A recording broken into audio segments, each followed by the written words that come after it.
بان قوي في ماتش منتخب مصر النهارده مع جنوب افريقيا ان المنتخب مصر دلوقتي حالا مصمم ان هو يلعب ماتش جنوب افريقيا وكل الماتشات مع منتخبات كبيره.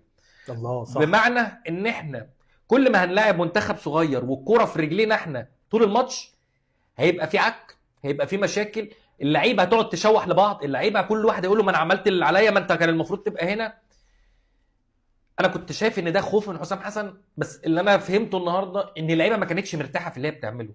اللعيبه مش واخده راحتها، مش حاسه، مش مستمتعه باللعب بمعنى اصح، في فكره ان انا معايا الكوره وان انا مطلوب مني ابقى متحكم في رتم الماتش، والفرقه اللي قصادي واقفه متكتله، فانا هلعب لعب هادي واوزع لعب. ما عندناش احنا الصبر ده. بينما النهارده في ماتش تحولات احنا اخترنا ان احنا ننزل تحت الكوره.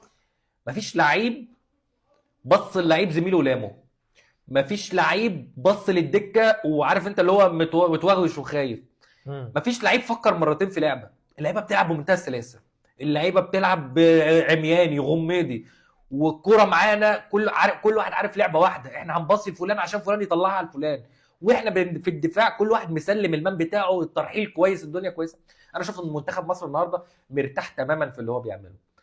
فيبدو انه اصلا حسام حسن كان بيجهز المنتخب ده طول الفتره اللي فاتت دي ان احنا هنبقى المنتخب الاندر دوج دايما، او المنتخب اللي بيستقبل اللعب.